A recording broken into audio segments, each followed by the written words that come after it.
Good evening, ladies and gentlemen. Hi. Welcome to Chartwell Booksellers. I'm Barry Singer. I'm the proprietor of Chartwell, where we're about to celebrate our 25th anniversary. We must start celebrating this year. Thank you. It's pretty amazing. As you probably know, I don't know how many of you have been here before, but we do readings often celebrating Winston Churchill and books about Winston Churchill. That's sort of been our focus. Dwight Eisenhower is a perfect segue. Michael's book is a marvelous portrait of him, and he captures quite well the affection and respect that Churchill and Eisenhower, I think, actually had for one another. I don't know that I need to tell you very much about Michael Korda. He's a publishing industry legend, sort of the kind that they don't mint anymore. As editor-in-chief of Simon & Schuster for almost 40 years, he edited everyone, from Jacqueline Suzanne and Harold Robbins in their heyday to William Shirer and Willin Ariel Durant, Graham Greene, Larry McMurtry, David McCullough, Richard Nixon, and Ronald Reagan, to name just a few. Michael was born in London, where he served in the RAF. He's the son of the great Hungarian-born film production designer Vincent Korda and the nephew of the equally legendary filmmakers Sir Alexander Korda and his brother Zoltan Korda. Michael is also the author of nearly 20 books, including Charmed Lives, which is really an exquisite memoir of his time spent in the company of his very glamorous uncles, and Another Life, a memoir of other people, which is the subtitle, and it's about the world of book publishing. Winston Churchill's official biographer, Sir Martin Gilbert, told me that he considered Another Life to be one of the definitive examples of memoir writing in his experience, and that he learned a great deal about the art of writing biography from the book. And he actually asked us to get a copy signed by Michael for him. Thus, it's very fitting for us to be able to celebrate with Michael the publication of his wonderful new biography, IKE, of Dwight Eisenhower. Introducing Michael this evening is Lieutenant General Josiah Bunting III, President of the Harry Frank Guggenheim Foundation, who's a very welcome and regular visitor to Chartwell. His most recent book, Ulysses S. Grant, was written as part of the Arthur M. Schlesinger American Presidents series. And his next book will be a full-scale biography of George C. Marshall, who's obviously one of the central characters in Michael's book. General Bunting has also published 4 novels, including The Lionhead, selected by Time magazine as one of the 10 best back in 1973. From 1966 until 1972, General Bunting served in the United States Army, seeing duty in Vietnam, and was an assistant professor of history at West Point. His military citations include Ranger Tab, Combat Infantry Badge, Parachute Badge, Army Commendation Medal, Vietnam Honor Medal, and the Bronze Star with 2 oak leaf clusters. Lieutenant General Josiah Bunting.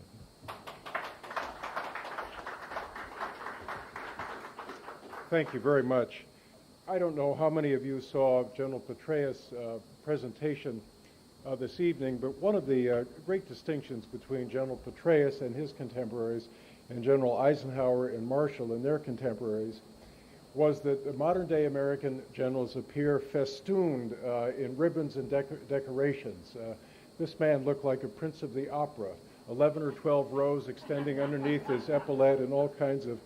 The fashion in those days was to wear no decorations at all, and if you wore a decoration, maybe 2 or 3 modest attestations to your performance. It was a different time. 2 wars in our history have imposed themselves on our consciousness, particularly the Civil War and the Second World War. We are now 66 years after Pearl Harbor, 63 years after Normandy, and yet all of us feel still a tremendous emotional consanguinity with those who participated in that war.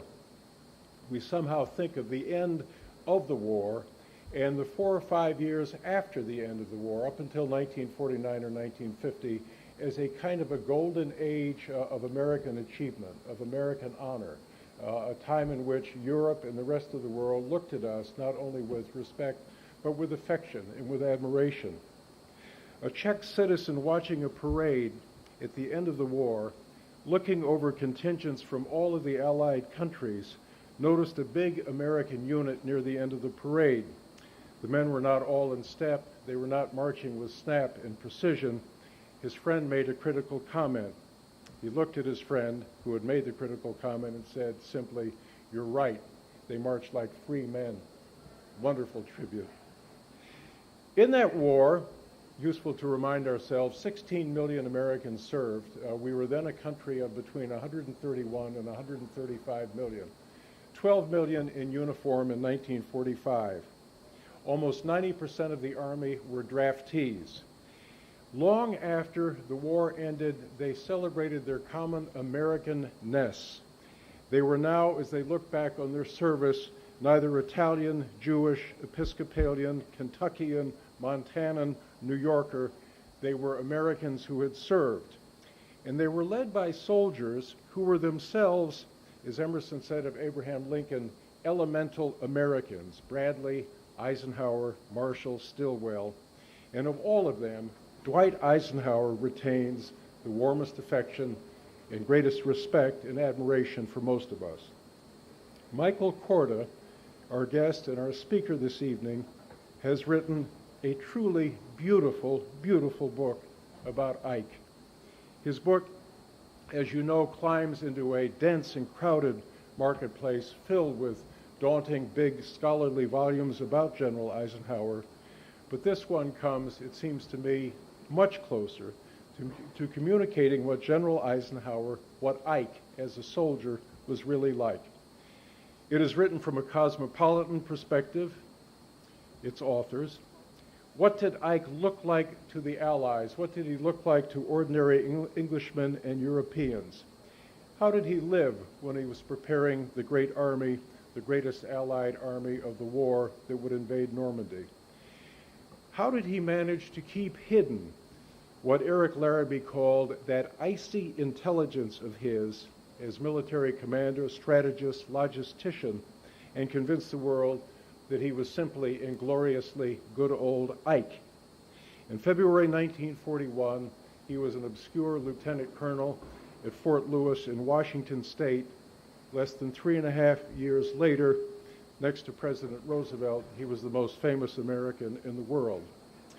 Our author this evening, publisher, historian, writer, critic, editor, and he now claims full-time farmer, will provide us a glimpse into Eisenhower's character and achievements and an advanced look at a piece of historical writing, a biography that is accurate, that is moving, that is graceful, that is engrossing, a truly marvelous achievement. Please join me in welcoming to this rostrum Michael Korda.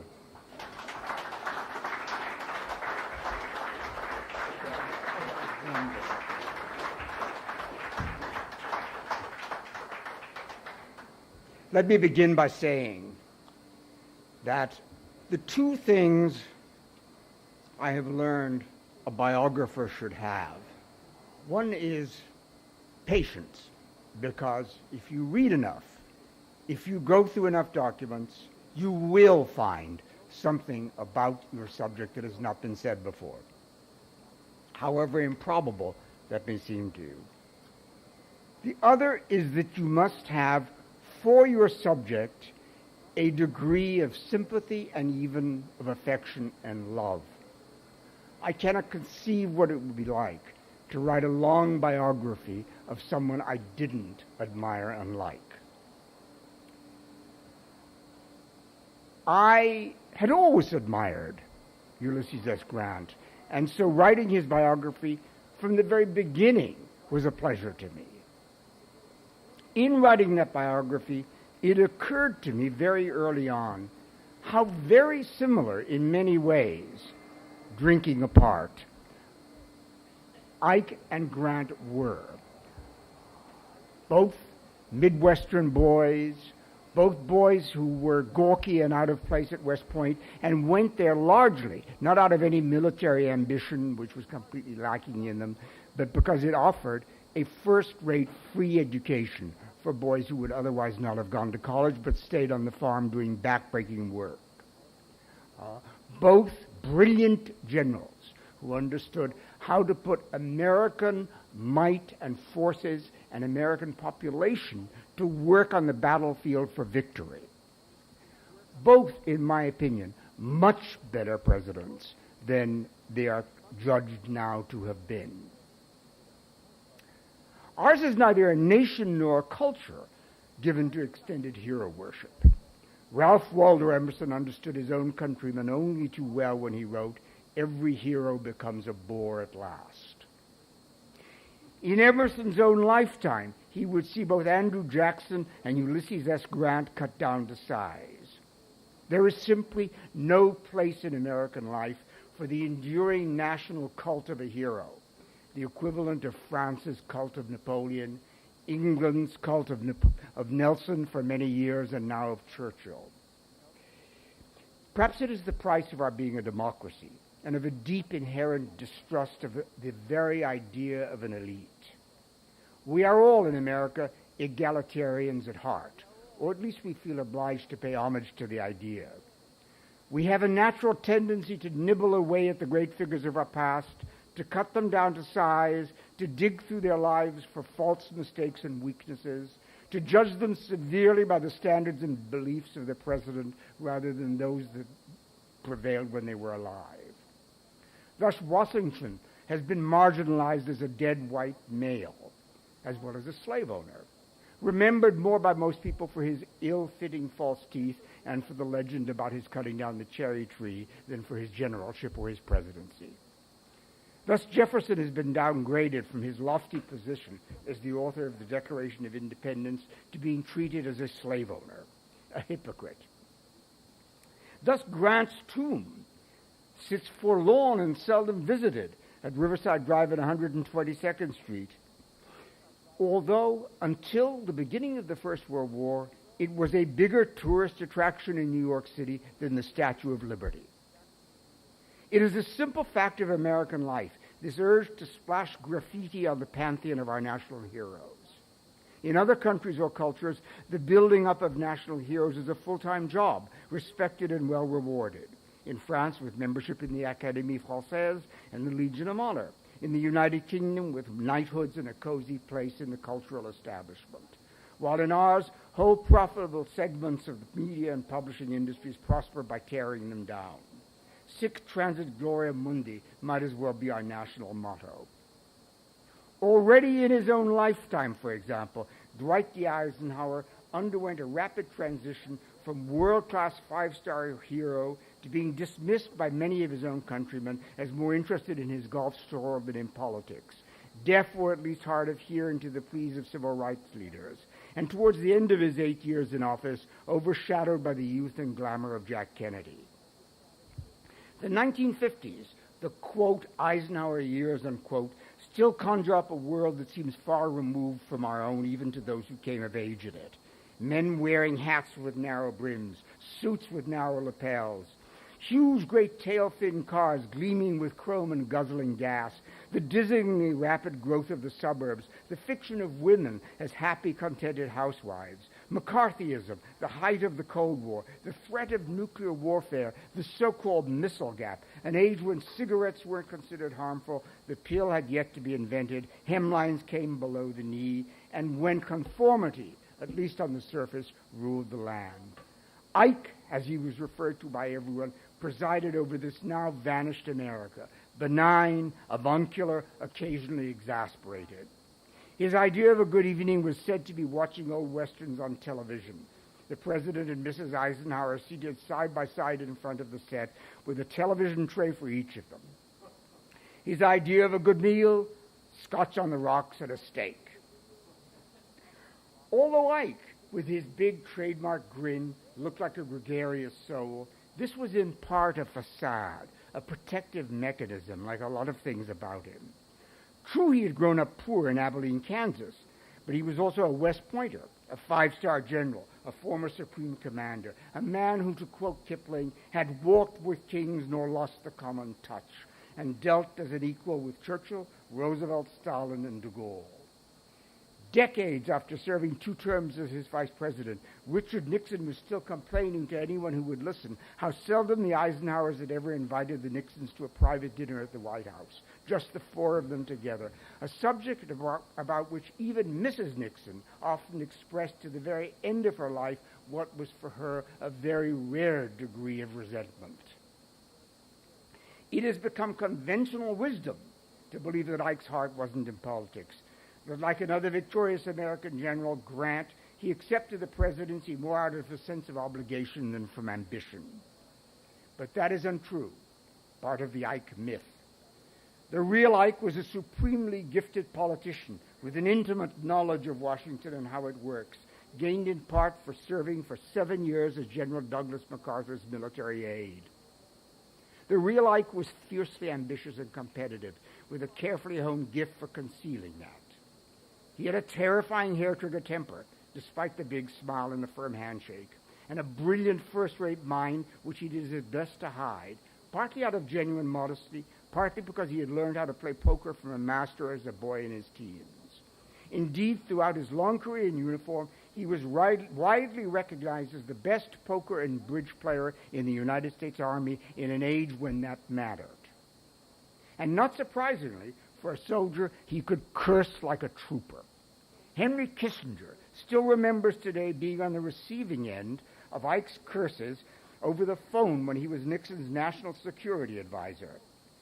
Kissinger said, "Nobody in my life has ever talked to me like that before or since." In short, the Ike people imagine him to have been was a very different person from the real man. There is even more to Ike's skill as a card player than meets the eye.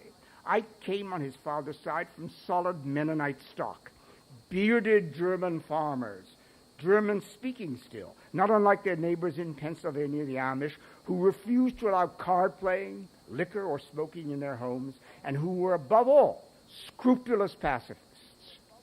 Indeed, it was the central tenet of their faith. Ike's beloved mother came from a similar background, and for a time wore a prayer cap and a long dress buttoned to the neck once she was married, but became in midlife a convert to Jehovah's Witnesses, a religion which also condemned card playing, smoking, alcohol, and is just as devoted to pacifism as the Mennonites.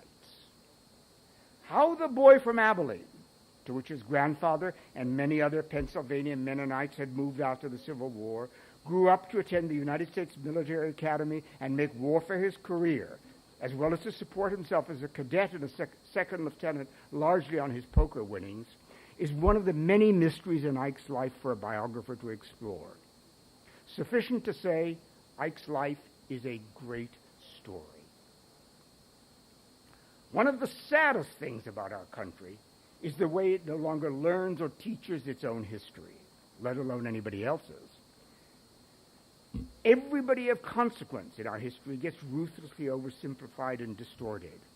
Some attention is paid to Lincoln's complexity because he is our national martyr. But what do people, even supposedly well-educated people, really know today about Woodrow Wilson or Franklin Delano Roosevelt or Dwight D. Eisenhower? Let us begin with the obvious. With the possible exception of Grant, Ike was the best general this country has ever produced. He planned and led not one, but 3 enormous, unprecedented, and ultimately successful amphibious invasions of North Africa in 1942, of Sicily in 1943, and of Normandy in 1944. We must remember, too, that while history gives us, if nothing else, a window into the past, those who are living through it have no equivalent clear view ahead. Germany was at the peak of her power in 1942, and there seemed no good reason then why Hitler should not win the war. Victory was not a sure thing. It took Ike 6 months and cost him 70,000 casualties to win in Tunisia. The Germans fought fiercely in Sicily despite the collapse of their Italian ally, and D-Day was the narrowest of triumphs and might easily have turned into a disaster. It was Ike's task, his orders, to destroy the armed forces of Nazi Germany, an army that was still then second to none in experience, professional skill, and fighting spirit, and driven by a level of fanaticism that was still a formidable asset. Because we look backwards at Ike's victory, we tend to assume they were inevitable, but they were nothing of the sort. Nor was Ike just a successful general. He was a supreme commander, leading a coalition of fractious and difficult allies to victory, surely the hardest job in warfare. We now live in an age when a four-star general in Iraq commands perhaps 160,000 troops in the field. In June of 1944, Ike commanded over 3 million men, 1.7 million of them American, 1 million of them British and Canadian, the rest Free French, Polish, Norwegian, Czech, Belgian, and Dutch. Not since the Duke of Wellington in 1815, before and during the Battle of Waterloo, had one man commanded such an international force. It was, in fact, the largest international alliance in history and surely the most formidable.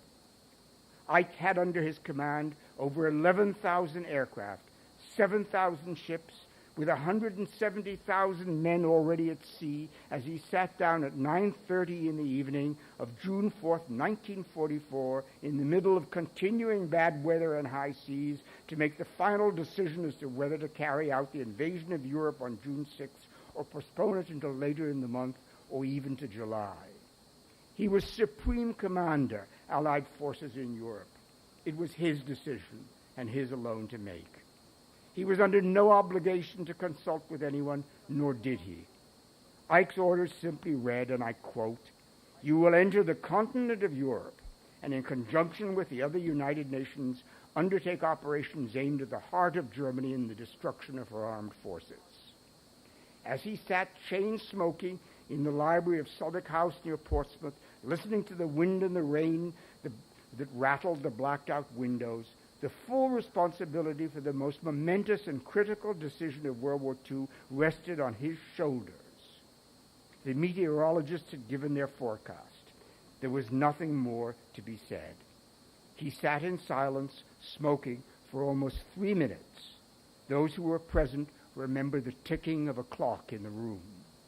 Then he said, I quote, "I am quite positive I must give the order. I don't like it, but there it is. I don't see how I could do anything else."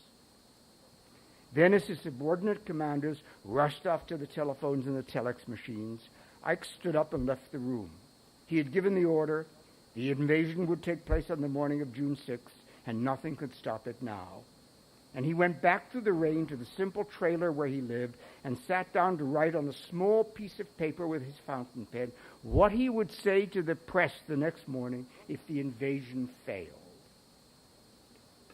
"Our landings in the Cherbourg-Havre area have failed to gain a satisfactory foothold," he wrote, "and I have withdrawn the troops.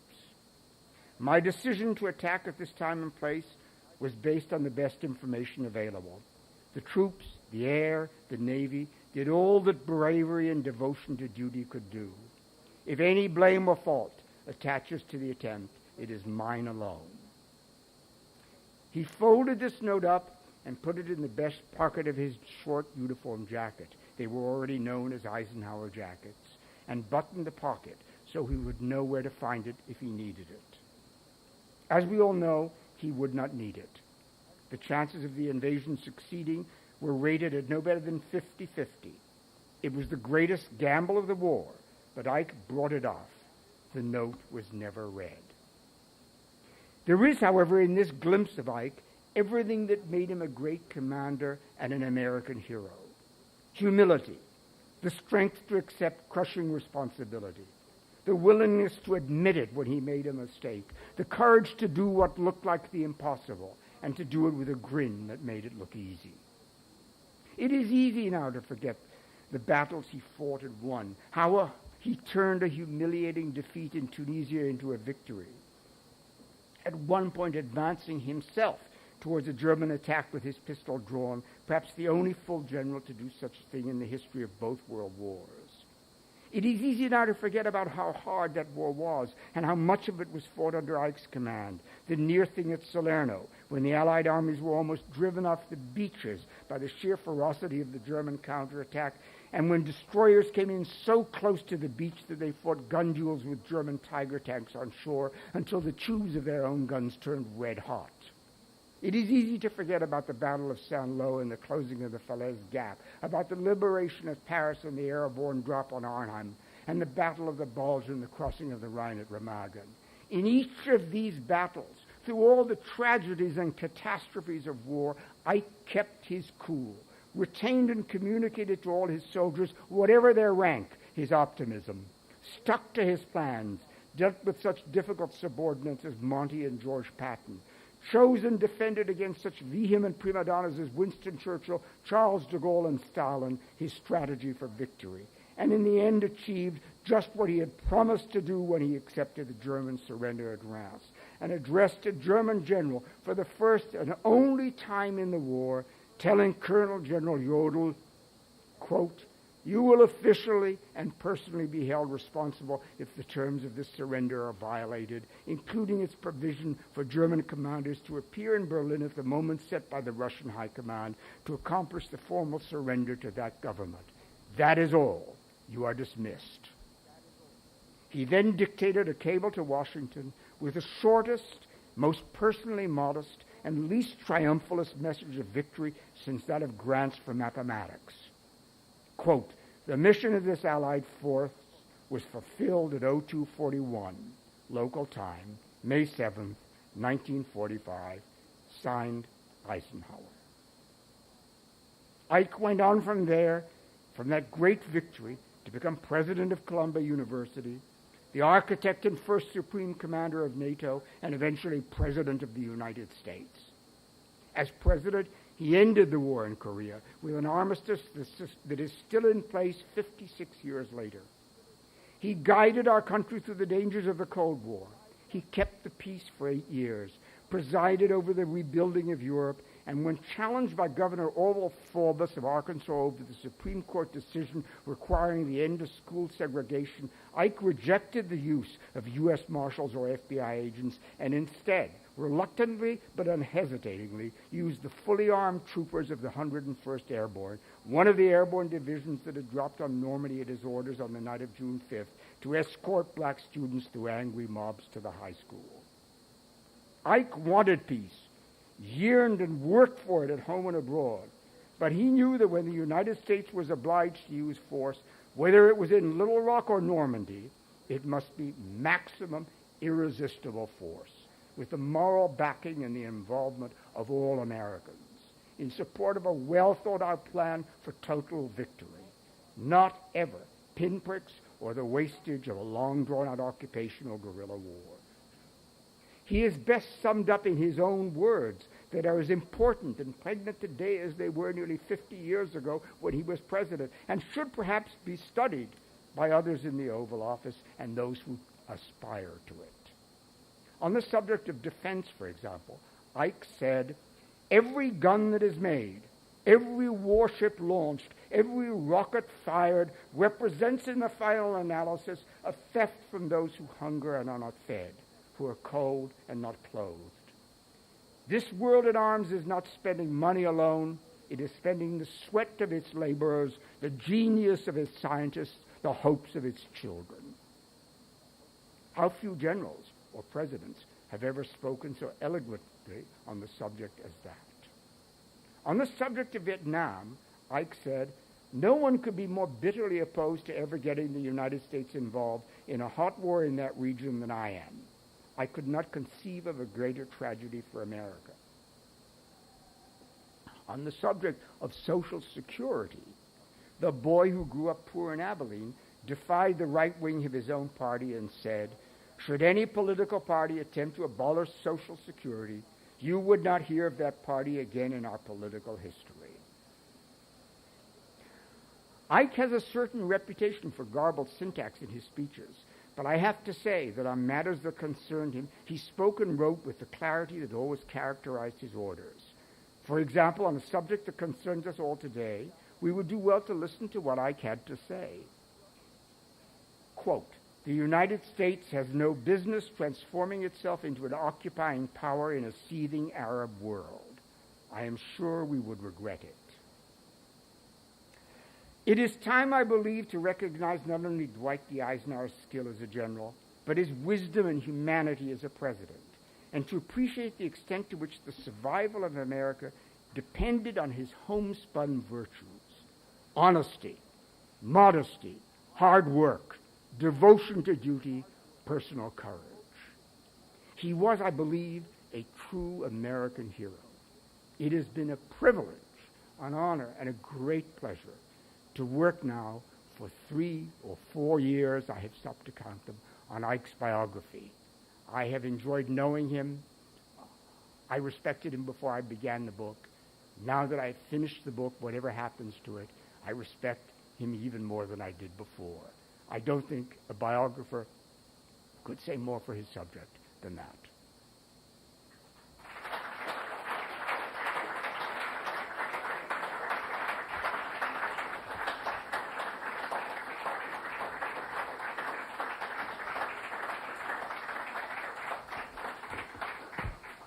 Thank you very much for coming, ladies and gentlemen. We welcome you into the bookstore now. We're serving something cold in the back, and Michael will be here to sign copies of the books for anybody who would like him to. Thanks.